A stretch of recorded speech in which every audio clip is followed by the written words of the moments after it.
Hello, सुप्रभात। आज हम लोग कॉम्प्लेक्स नंबर में क्यूब रूट यूनिटी निकालना सीखेंगे। चलिए देखते हैं कैसे क्यूब रूट यूनिटी निकालते हैं।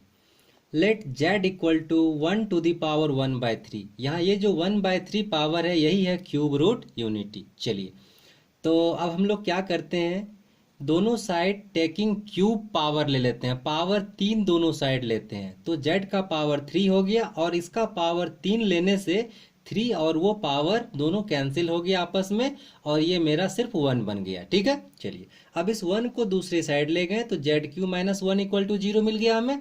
अब आप ध्यान से 1 को आप पावर 3 भी एज्यूम कर सकते हो तो आपका एक फॉर्मूला बन जाएगा A cube minus B cube. ठीक है, तो उस फॉर्मूला को मैंने लिख दिया A minus B A square plus A B plus B square equal to G. 0 मेरा बन गया ये। ठीक है, चलिए अब आगे यहाँ से समीकरण बन गया हमारा ये। तो जेड माइनस 1, इससे एक मेरा 1 रिजल्ट मिल गया और एक इसके लिए Z square plus Z plus 1 equal to 0।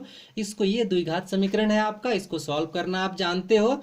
तो इसके लिए फॉर्मूला क्या लिखते हो, minus B plus minus under root D by 2a। तो उसको यूज कर लिया मैंने। यूज करने के बाद यहाँ बी स्क्वायर माइनस 4ac है तो बी स्क्वायर आपका ये आपका 1 हो गया। ठीक है, और 4 माइनस में 4, ए का वैल्यू यहाँ 1 है, सी का वैल्यू 1 है, यूज कर दिया। ये देखिए माइनस रूट 3 मिल रहा है, रूट अंडर माइनस 3, तो इसको लिख दिए रूट 3 आयोटा। एक वैल्यू प्लस के लिए लिया और एक वैल्यू माइनस के लिए, तो इस तरह से दो वैल्यू हमने यहाँ लिख दिया। अब यहाँ से इंपॉर्टेंट बात, ये जो दो रूट्स मिले हैं आपको, इसमें से किसी एक को भी आप ओमेगा एज्यूम कीजिए और किसी एक को ओमेगा स्क्वायर एज्यूम कीजिए, कोई प्रॉब्लम नहीं, ये आपकी मर्जी। ठीक है, देखिए हमारे पास 3 रूट्स मिला यहाँ, एक मिला 1, एक मिला ओमेगा, एक मिला ओमेगा स्क्वायर। तो ये जो hence Z equal to 1 omega omega square, ये जो रूट मिले हैं यही है हमारा क्यूब रूट यूनिटी। ठीक है, तो क्यूब रूट यूनिटी आपको मिल चुका। अब क्या करते हैं, कुछ प्रॉपर्टी देखते हैं। इसका मेनली 2 प्रॉपर्टी है इंपॉर्टेंट, तो चलिए देखते हैं properties of cube root unity. ये क्या होता है, ध्यान से देखें। पहला, sum equal to 0। Sum means what, cube root unity को सम करने पर रिजल्ट 0 मिलता है। जी हाँ, 1 plus omega square is equal to 0। तो अब ध्यान से देखिए, मैंने यहाँ करके नहीं दिखाया है क्योंकि बस कैलकुलेशन है, आप खुद भी कर सकते हो। 1 इस पूरे पार्ट को और इस पूरे पार्ट को आपस में ऐड कर देंगे तो आपका रिजल्ट कट कुट के 0 हो जाएगा। ठीक है, तो एक रिजल्ट ये है और इस रिजल्ट से हम 2-3 रिजल्ट और बना सकते हैं, बस हेर फेर करके ओमेगा को दूसरी साइड ले जाके ओमेगा स्क्वायर को दूसरी साइड ले जाके। तो ये 2 रिजल्ट हमने यहाँ बनाया। तो पहला result omega equal to -1 minus omega square, कैसे बनाया है, 1 को और ओमेगा को दूसरे साइड भेज दिया है। ठीक है, दूसरे में क्या किया है, 1 और ओमेगा स्क्वायर, 1 और ओमेगा को दूसरे साइड भेज दिया है, देखिए। ठीक है, और तीसरे में ओमेगा और ओमेगा स्क्वायर को ही दूसरे साइड भेज दिया। 3 रिजल्ट मैंने बना लिया। चलिए दूसरा property very important, product equal to 0। कहने का मतलब क्यूब रूट यूनिटी को यदि प्रोडक्ट करें तो 1 इंटू ओमेगा स्क्वायर, देन आपको डेफिनेटली 1 मिलेगा वैल्यू। ये भी मैंने करके नहीं दिखाया है, आप डेफिनेटली मल्टीप्लाई करेंगे इस 1 को, इस ओमेगा को, इस ओमेगा स्क्वायर को, आपको 1 ही मिलेगा गारंटेड। ठीक है, चलिए आगे देखते हैं। इससे भी मैंने 3 रिजल्ट बनाया। क्या बनाया, एक ओमेगा अपने पास रख लिया, ओमेगा स्क्वायर को इधर हर में ले आया तो 1 बाय ओमेगा स्क्वायर। दूसरे बार में ओमेगा को नीचे ले आया तो omega square equal to 1 by omega, और तीसरे बार में इस ओमेगा क्यूब को ही नीचे ले आया तो 1 बाय ओमेगा क्यूब मिल गया। ठीक है, चलिए कुछ क्वेश्चंस देखते हैं। इसका एक ये जो रिजल्ट मिला है omega cube equal to 1 property, very important, इसका यूज ऑलवेज हम लोग करेंगे। तो यहां से देखिए ओमेगा का पावर 3 यदि 1 है तो ओमेगा का पावर 3 का यदि कोई भी पावर मिलेगा तो वो भी डेफिनेटली 1 होगा। ठीक है, जैसे omega 9, omega 6, omega 12, multiple of 3 जो भी होगा पावर, वो सब 1 बनेगा। आगे बढ़ते हैं, चलिए इवेल्युएट कुछ क्वेश्चन। जैसे ओमेगा का पावर 13 कैसे सॉल्व करते हैं, तो मेरा मकसद है 3 के पावर में लिखने का। तो देखते हैं, ओमेगा क्यू का पावर 4 कर दिया, ये 3 चौके 12 और यहाँ एक ओमेगा, चूंकि 13 चाहिए था आपको तो ये पूरा वैल्यू 1 मिल गया। ठीक है, और इसका वैल्यू ओमेगा, तो ओमेगा रिजल्ट मिल गया। ठीक है, दूसरा 29, तो इसको 3 का 3 नमा 27 लिख सकते, लिख दिया मैंने। और ओमेगा स्क्वायर, क्योंकि आपको 29 चाहिए तो 27 प्लस 2 तो ओमेगा स्क्वायर लिख दिया। ये रिजल्ट फिर से 1 मिल गया तो 1 इंटू ओमेगा स्क्वायर रिजल्ट बन गया आपका। तीसरा क्वेश्चन 45, तो 3 गुना 15, 45 होता है तो डायरेक्ट ही 1 कर दिया रिजल्ट। ठीक है, लिखे हमने ओमेगा क्यू का वैल्यू 1, 1 का पावर कुछ भी लीजिए 1 ही मिल जाएगा। ठीक है, तो ये मिल गया, कुछ भी मतलब इन्फिनिटी नहीं लेना है। ठीक है, ओके।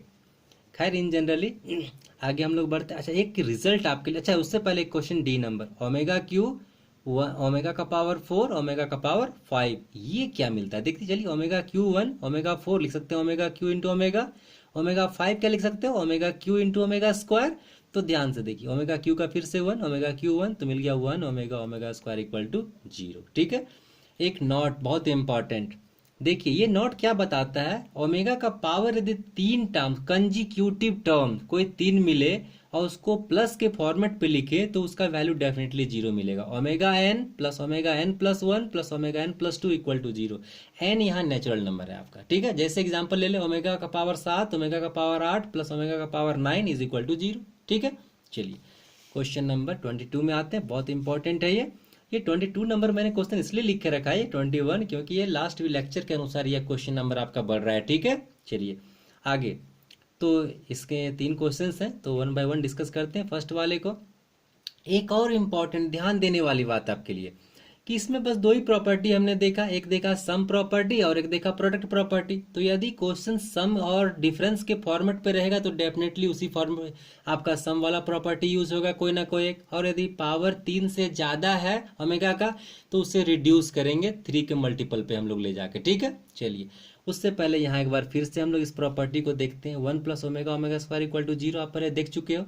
यहाँ से 1 प्लस ओमेगा इक्वल टू क्या होगा, माइनस ओमेगा स्क्वायर, और 1 plus omega square equal to क्या हो जाएगा, माइनस ओमेगा, इसको उधर कर दिया, और omega plus omega square equal to क्या हो जाएगा, -1, इस 1 को उधर ले गया। ठीक है, यहाँ यूज करेंगे हम लोग इस सारे को, इसलिए मैंने आपको यहाँ डिस्कस किया। चलिए फर्स्ट नंबर LHS लिख दिया, क्वेश्चन एज इट इज जैसा क्वेश्चन है मैंने क्वेश्चन को रख दिया। अब ध्यान से देखिए 1 प्लस ओमेगा स्क्वायर को पहले लिख दिया। ठीक है, क्योंकि ये प्लस वाला था, प्लस का रिजल्ट मिल रहा है हमें। ठीक है, ओके। दूसरा ये तो अपने आप 1 प्लस है ही, तो 1 प्लस ओमेगा स्क्वायर का वैल्यू देखिए कितना था यहाँ से, माइनस ओमेगा, तो देखिए लिख दिया उसके जगह पे, और एज इट इज जैसे का तैसा 1 प्लस ओमेगा का वैल्यू देखिए यहाँ था माइनस ओमेगा स्क्वायर, तो माइनस ओमेगा स्क्वायर मैंने पुट कर दिया, और बाद बाकी जैसे का तैसा कोई चेंज नहीं। ठीक है, आगे इसको कैलकुलेशन करेंगे, -2 का 2 ओमेगा पावर 5, और ये भी कितना -2 omega square to the power 5 बन गया। ठीक है, अब आगे बढ़ते हैं, देखिए माइनस है और पावर ऑड पावर है तो माइनस तो बाहर निकलेगा, तो -2 का पावर 5 कितना हो गया, -32। ठीक है, ओमेगा 5 है तो इसे लिख सकते हैं omega cube into omega square. Omega cube ही क्यों लिख रहे हैं, क्योंकि ओमेगा क्यू के वैल्यू 1 मिलता है इसलिए ला रहे हैं आप। ठीक है, और ये देखिए पावर 10 हो रहा है। ठीक है, और ये तो 32 होगा ही। ठीक है, अच्छा ओमेगा, अब आगे बढ़ते हैं यहाँ से, तो ओमेगा क्यू का वैल्यू 1 हो चुका हमारा। अब यहाँ पे 10 को लिखे ओमेगा क्यू का पावर क्यूब, क्योंकि हमें 1 बना रिड्यूस करना है पावर ओमेगा का, इसलिए मैंने यहाँ किया। तो यहाँ से ये का वैल्यू फिर से 1 मिल गया, और उसके बाद यदि कुछ कॉमन है तो आप कॉमन निकालिए, तो मैंने यहाँ -32 कॉमन निकाल लिया। आप -32 ओमेगा भी कॉमन निकाल सकते हो। ठीक है, कोई प्रॉब्लम नहीं। तो -32 कॉमन लिया तो यहाँ से ओमेगा स्क्वायर बन गया, और यहाँ से ये ओमेगा बच गया, क्योंकि ये तो 1 बन चुका है आपका। और अब ये रिजल्ट फिर से देखिए, वो omega plus omega square equal to -1 होता है। ठीक है, पुट कर दिया, आपका 32 एक रिजल्ट प्रूफ हो गया आपका। ठीक है, सेकंड नंबर का क्वेश्चन में आते हैं। इसमें 2 पार्ट है क्वेश्चन आपका, एक पार्ट में ले रहा हूँ, एक आपके लिए है, तो क्वेश्चन ले लिया। देखिए सबसे पहले यदि कुछ कॉमन आता है तो आप कॉमन निकालिए उसे, क्योंकि कोई कॉमन सबसे इंपॉर्टेंट है। तो देखिए 2 और 2 ओमेगा स्क्वायर में 2 कॉमन है, 2 ले लिया कॉमन, बाद बाकी जैसे कि तैसा। फिर देखिए 1 प्लस ओमेगा स्क्वायर, यहाँ से minus omega, just value put कर दिया मैंने यहाँ पे, और इसको कैलकुलेशन कीजिए। 3 ओमेगा का पावर 6, 3 का पावर 6 बाहर निकाल दिया, ओमेगा का पावर 6 को लिख सकते हैं ओमेगा 3 इंटू 2, तो इसका वैल्यू फिर से 1, तो 7 टू 3 का पावर 6 729, यही प्रूफ हो गया आपका। अदर पार्ट आपके लिए, यहाँ से ध्यान से देखिए, दूसरे पार्ट में कॉमन आपका 2 प्लस 2 ओमेगा में कॉमन है, ये हिंट है आपका, आप आगे सॉल्व कर लोगे। अगले क्वेश्चन में आते हैं, थर्ड वाला बहुत इंपॉर्टेंट। बस मकसद एक ही रखना है, जितना पॉसिबल हो ओमेगा का पावर को रिड्यूस करना है। तो ये तो पावर 1 है, रिड्यूस होगा नहीं, पावर 2 है, रिड्यूस होगा नहीं, पावर 10 है, ये रिड्यूस होगा। तो देखिए मैंने यहाँ पहले को जैसे का तैसे लिखा, दूसरे को जैसे का तैसा लिखा, तीसरे को पावर 10 को 9 इंटू ओमेगा लिखा, 11 को 9 इंटू ओमेगा स्क्वायर लिखा, क्योंकि 9 ओमेगा का पावर 9 1 बनेगा, इसलिए इतना लिख लिया। ठीक है, क्यों 9 1 ओमेगा का पावर 9 1 बनेगा, क्योंकि ओमेगा क्यूब का पावर 3 लिख सकते, स्क्वायर लिख सकते हैं हम लोग उसको। ठीक है, इसीलिए, और ओमेगा क्यूब का वैल्यू 1 होता है। तो चलिए अब उसके बाद ओमेगा 9, देखिए मैंने 1 ये तो एज इट इज लिख दिया, ये भी एज इट इज लिख दिया। 2 माइनस ओमेगा, ये ओमेगा 9 का वैल्यू 1 लिख दिया मैंने, इग्नोर कर दिया यहाँ। ठीक है, और ओमेगा जस्ट अपने आप। ओमेगा 9 ये भी 1 हो गया तो छोड़ दिया, ओमेगा स्क्वायर लिख दिया। देखिए ये पार्ट और ये पार्ट सेम है, ये पार्ट और ये पार्ट सेम है, तो ये और ये मिलके ये स्क्वायर लग गया यहाँ पे, ये दोनों भी स्क्वायर कर दिया। अब आप जानते हो कि मैथमेटिक्स में किसी दो में सेम पावर रहने पे उन दोनों को मल्टीप्लाई करके पावर सेम लिख देते हैं हम लोग। तो दोनों को मल्टीप्लाई कर दिया सेम और पावर लिख दिया सेम, जो पावर है हमारे पास दोनों को मल्टीप्लाई कीजिए। 2 into 2 4, 2 into minus omega square तो माइनस 2 ओमेगा स्क्वायर। अब इस माइनस ओमेगा से 2 को तो माइनस 2 ओमेगा, और minus omega into minus omega square तो ओमेगा क्यूब बन गया। 4 अपने जगह पर लिख दिया, इस ओमेगा क्यू को पहले लिख दिया 1। अब देखिए ये दोनों में फिर से कॉमन है, माइनस 2 कॉमन ले लिया तो ओमेगा स्क्वायर प्लस ओमेगा बच गया। और इसका रिजल्ट फिर देखिए यहाँ से था आपके पास omega plus omega square equal to -1। तो अगले स्टेप में पुट कर रहा हूँ, ये रिजल्ट 4 + 1 5 बन गया हमारे पास, और ये इसका वैल्यू -1 पुट किया वहाँ से, अभी जस्ट मैंने आपको यहाँ वाच कराया, ठीक है। तो कितना हो गया, -2 इंटू -1, ठीक है। अब ये 5 और ये +2 7 स्क्वायर 7 स्क्वायर 49, ठीक है। तो इस तरह से उम्मीद करते हैं आप समझ पाए होंगे और इसको यूज़ भी करेंगे, बनाएंगे, सॉल्व करेंगे क्वेश्चन को। एक क्वेश्चन आपके होमवर्क के लिए यहाँ, ठीक है। 1 + ओमेगा पावर 3 - 1 + ओमेगा स्क्वायर का पावर 3 इक्वल टू 0। जस्ट आप दोनों को होल क्यूब करेंगे और सिंप्लीफाई कर देंगे, आपका आंसर आ जाएगा। उम्मीद करता हूँ आपको समझ में आई होगी। इसके बाद भी यदि कहीं प्रॉब्लम है तो आप कमेंट करेंगे, मैं कोशिश करूँगा आपको फिर से समझाने की। Thank you, have a nice day.